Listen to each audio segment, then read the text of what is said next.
Howdy, I'm Bob Terry. Welcome to the Forsaken Westerns. Up next, we have a story involving actual events and real people in the American West. This is a very rare episode of a almost completely lost, almost completely forgotten Western anthology series. The Marquis de Morris, a French nobleman and a very ambitious man, is in Dakota Territory in the late 1800s. He's a man with a hot temper and a very notorious dueler. He even challenged his friend Teddy Roosevelt to a duel. But Theodore had not done what the Marquis thought he had done, so they got back on friendly terms. Our episode is titled King of the Dakotas. Our stars, Tom Tryon, Phyllis Coates, and Alan Hale Jr. Sit back, relax, kick your boots up, and enjoy this. And we'll see you after the show. Antoine de Vallombrosa, Marquis de Morse, and duelist when his right to that title is protested. A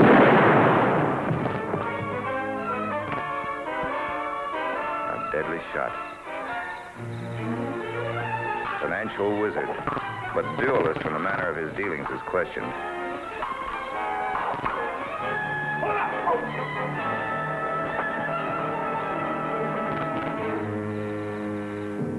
New York City, March 12th, 1882. In a drawing room in Washington Square, there was a meeting with three leaders of American banking. To return the monarchy to France with himself as king, de Moore proposed a daring scheme. Hundreds of millions, gentlemen, and in less than 5 years. That's my offer. The city of Chicago, its entire wealth taken from its pockets and handed over to you. Monopoly. A monopoly and cattle and beef. Raise the cattle ourselves. Slaughter them. Ship them in refrigerated cars direct to markets we control. Model of a refrigerated car. My design. The Northern Pacific has already built it. It works. They're ready to go ahead and build more. I can put up $5 million. I need 10 million more to buy land, build slaughterhouses, place in advance our rolling stock, and start operating. Dakota Terrace is the land we will own. 100 miles of grazing land along the Little Missouri. Control the water, therefore control the land. Therefore control the ranchers and their cattle. Gentlemen, we will begin here. In the name of my wife, I offer this wilderness a city. We shall be called Medora.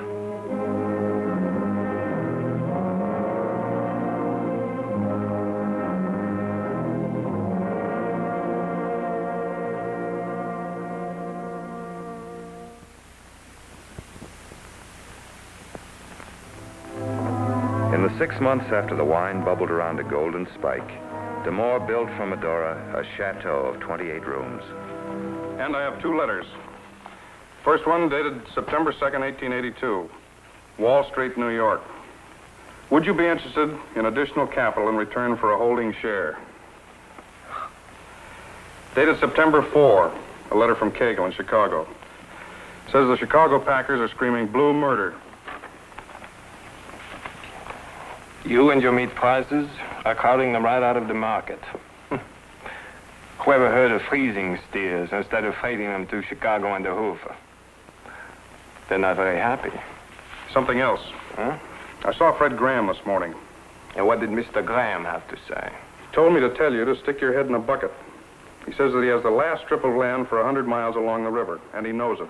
And he's not going to sell. Oh? What do you want to do about him? We offered him a handsome sum for his lands and cattle. The price would drop if suddenly he were without cattle. That could happen. My wife, she'll be here tomorrow night, my friend. About Graham's cattle. Take care of it. Sure. Medora.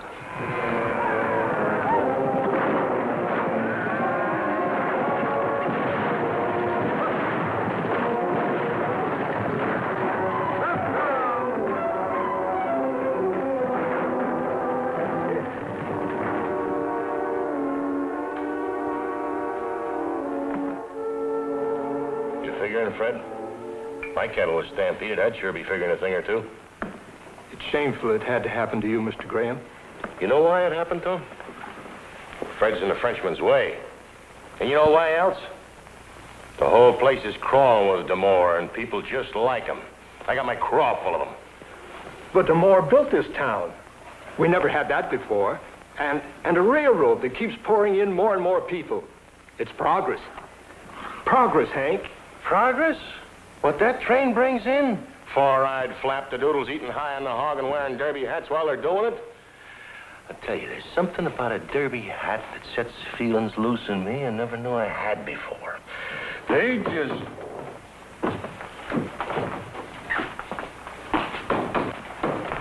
Look who just shoved in.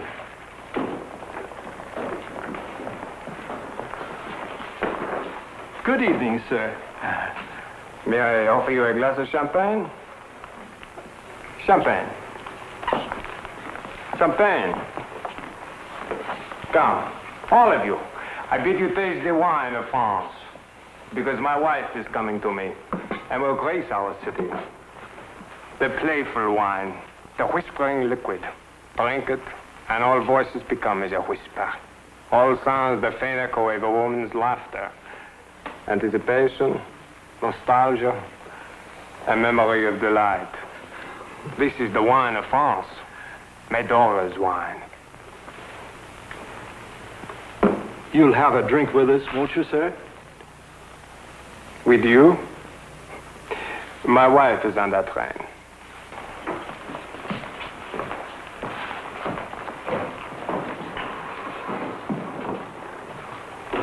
He had time.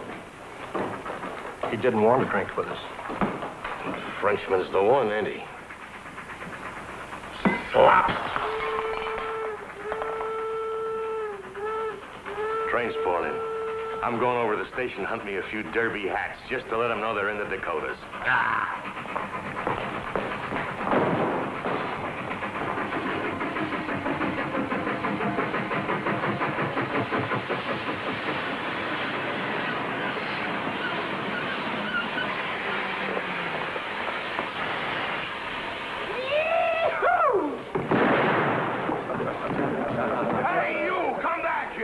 We don't want them things nesting in our town and hatching, maybe. Put that gun away.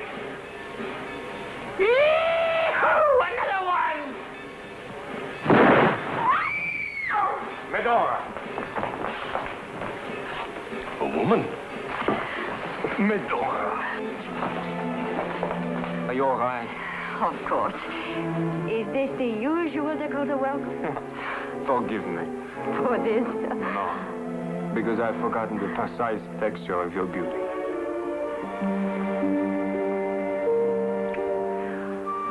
Come, take me to our home. Yes.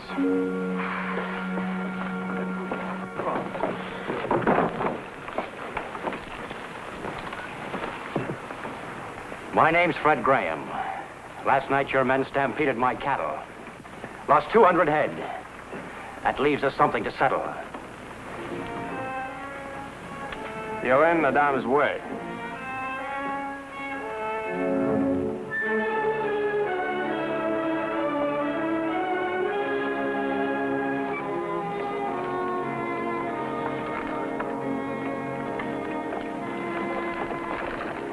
The Marquis and his bride rode home through the lands he now owned, from 1,000 to 10,000 square miles. Cattle covered the range in vast herds, an empire in the Dakotas. Notables from as far as Washington were summoned and came. It was the first anniversary of an idea born in a New York drawing room that had now become a $100 million fortune taken from the wilderness. Do you know what that man said to me? What? He's a great packer, Antoine. And he said you are an economic wizard, that you could control the whole Northwest if you... Come with me. Outside. We have guests. Come with me. A moment. Yes.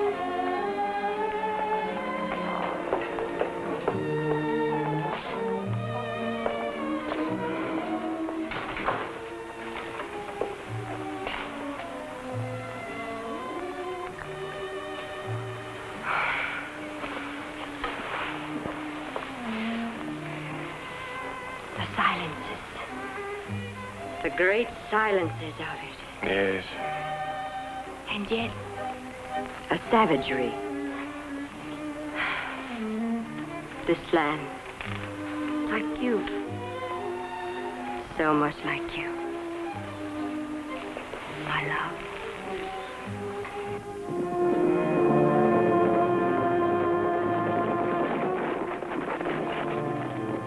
See?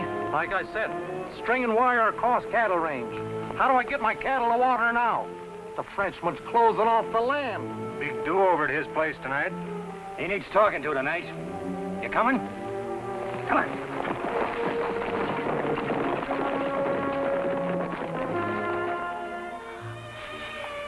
How long will our guest stay?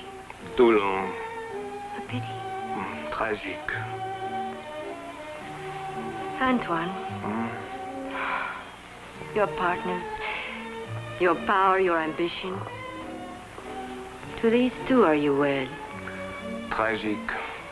For they are thieves of time. Medora's time. Stop. What do you want? Why is the music stopped? Some men to see you. One of them is Fred Graham. Where?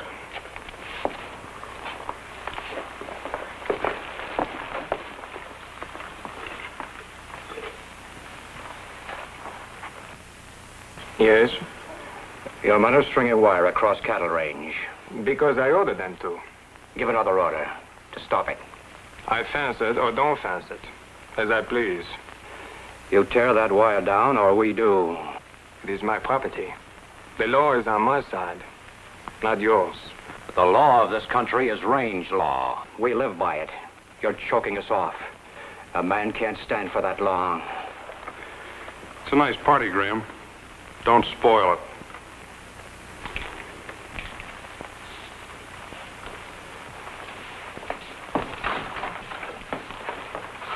Monsieur, dame, my apologies.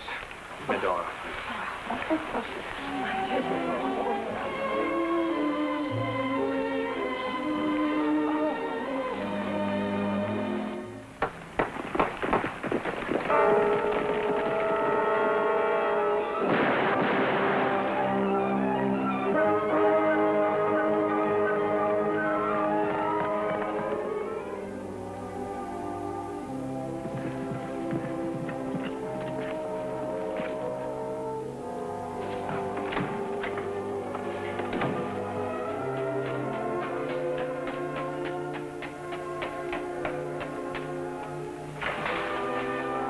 Antoine, Forgive me. I'm sorry I awakened you. I did not go back to sleep.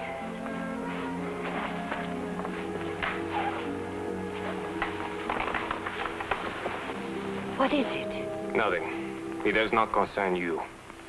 An hour ago you left my arms, so it is my concern. 2 of my workers have been murdered.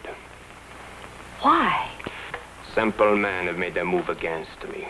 This is their small rebellion for what I've done to them. Now they have become killers. They've done what they were forced to do. And now they are trapped. Now they are the outlaws, and I am the one wronged. Now I will summon the law from Bismarck and use it for a weapon, as I want, to destroy whom I want. Hey! He's coming here, sir. The marshal from Bismarck is coming. This way? Yep. He's walking into the biggest scare he's had since he's been fireman high to a gopher. But now I'll be fine.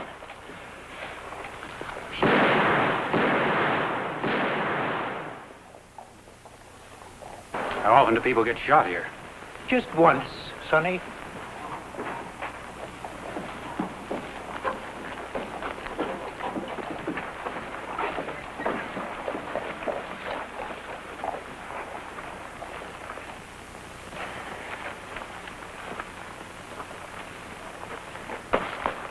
Why, you. I was supposed to get scared and turn tail, huh? You will, Sonny. You'll do just that. Oh, you don't need a marshal around here, huh? That's right. Well, you got one, mister. See what I got in my hand makes you a liar? Marshal, we're going to dip you in tar and feather you right up to that tin badge. And then we're going to run you out of town. And you ever come back, you'll get an anvil dropped down the seat of your britches, so you won't choke so long. Give me your rope.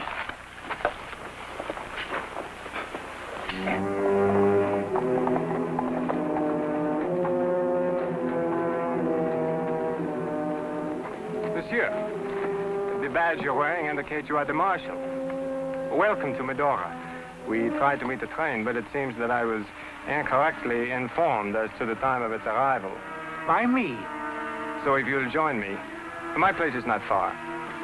Release him. Now you look here. What? It was an untamed land and an untamed time. Laws were something people remembered from other places. Antoine Desmours had killed according to his own law, the preservation of order. It was his first mistake.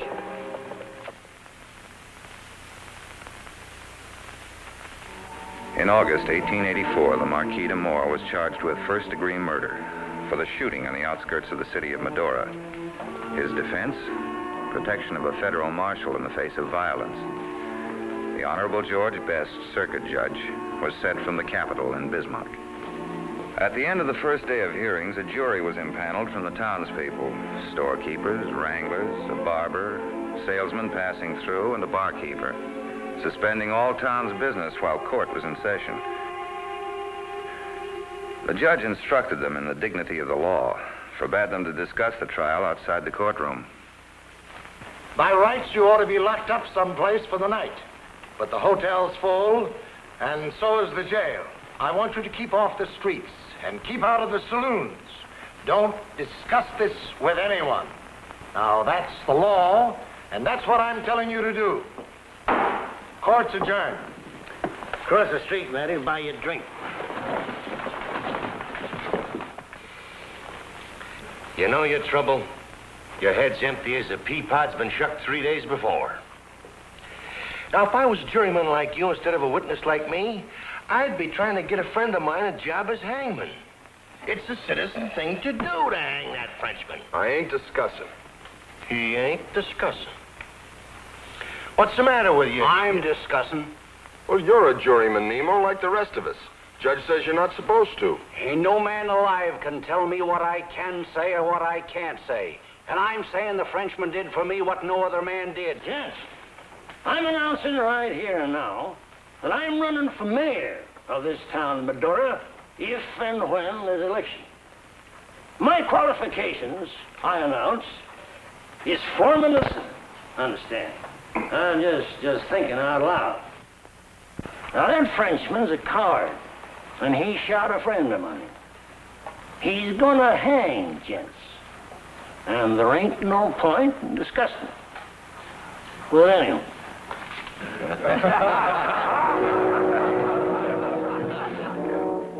Well, now, suppose you tell me. Had a chance to defend himself if you want the truth.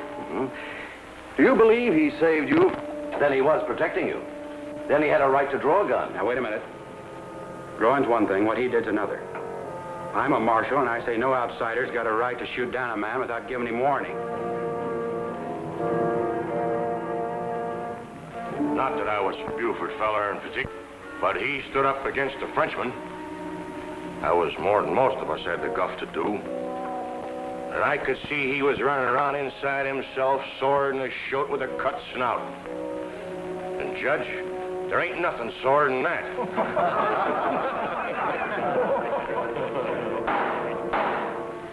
What makes him think he can come in here and fence off the land, buy up the land, squeeze out the ranchers? In other words, create an atmosphere in which violence sooner or later had to come. Object. Sustained. All I know is, what? He shot a man dead where he was standing. And if there's a law, he's got to be hung. Got to be. The second day of the trial closed with the prosecutors requesting the Marquis to appear on the stand next day. Against his lawyer's advice, the Marquis did not object. Antoine. Antoine. Do as the lawyer asks. Do not appear on the stand. Am I to hide behind some law which states I do not have to tell the truth about myself? They were lying you. You had no defense even now. They have dared me to face them. They've said I have not the courage. They were lying you. They can do nothing. They can do nothing to me. They can. They can. The prosecution has written to France. He knows of the men you killed there. He will make you confess. I killed those 2 men in duels of honor. I have nothing to hide. Don't you see? Here they are not interested in a Frenchman's sense of honor. They do not understand it. They will use it against you. They will call it murder. They will hang you. Yet would I lie to such people as they? Would I lie? Even to you.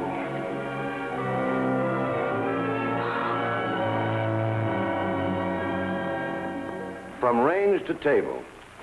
That's the motto of your success, isn't it, Marquis? It is. You whispered these words, range to table, into the ears of some New York financiers, did you not? They put their hands in their pockets, capitalized you to the extent of $10 million. Is that how it was? I whisper eloquently. Shortly afterward, they gave me a good deal more money. By means of which you undercut the prices of your competitors. Drove a good many into bankruptcy, destroyed a good many. I've learned a thing in America. Competition is the soul of business. I'm a businessman. But I cannot see how this is relevant to the charges against me. To establish that you're a ruthless man.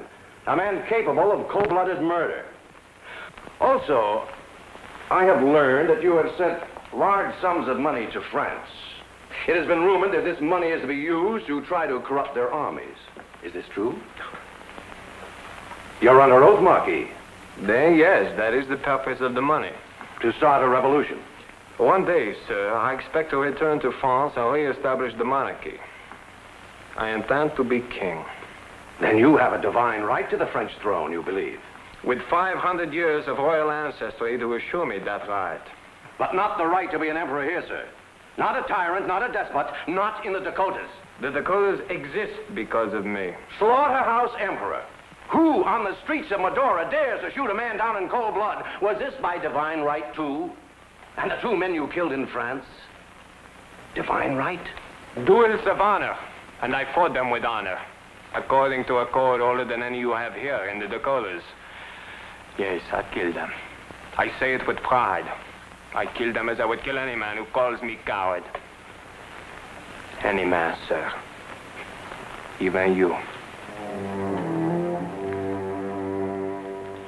Lamar hung himself. This was the feeling in the courtroom. He was a foreigner who had taken the law into his own hands too quickly. The jury was ready to hand down its verdict. Foreman, have you reached a verdict? Yes, Your Honor, we have. Well, we've been in the back room of Sully's Red Horse now for nearly 2 hours. And I want to tell you, sir, there's been a lot of hooting and hollering and carrying on and spitting. Matty and Collins here, they got in a fist fight. And I had to crack them both myself to stop them. Well, we wrote down a piece of paper, like you told us, if to hang that fellow or not. Well, come out right down the middle. 6 for, 6 against. So we settled down and started talking intelligent. And here's what we figured. Now, him there, he killed 2 men before he did it to Buford. And he killed one of them men with a sword. Well, any man that's got the belly to face another man with pig stickers, we take our hat off to. He's a man of courage, Frenchman or not. And we figured a kind of man like that ain't going to kill another man without a reason. Not guilty.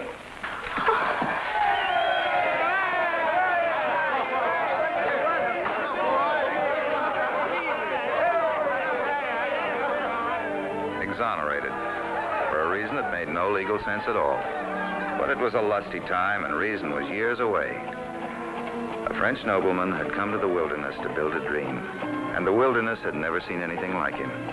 He was master of the land, and the promise of it stretched out before him. It happened that way, moving west.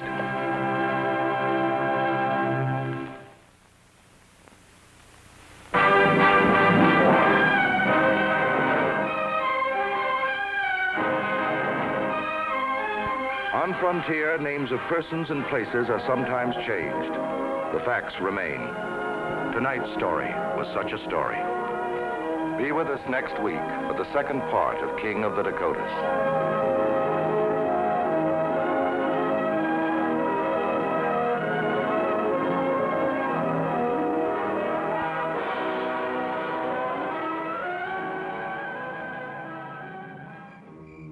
What a great line. How often do people get shot here?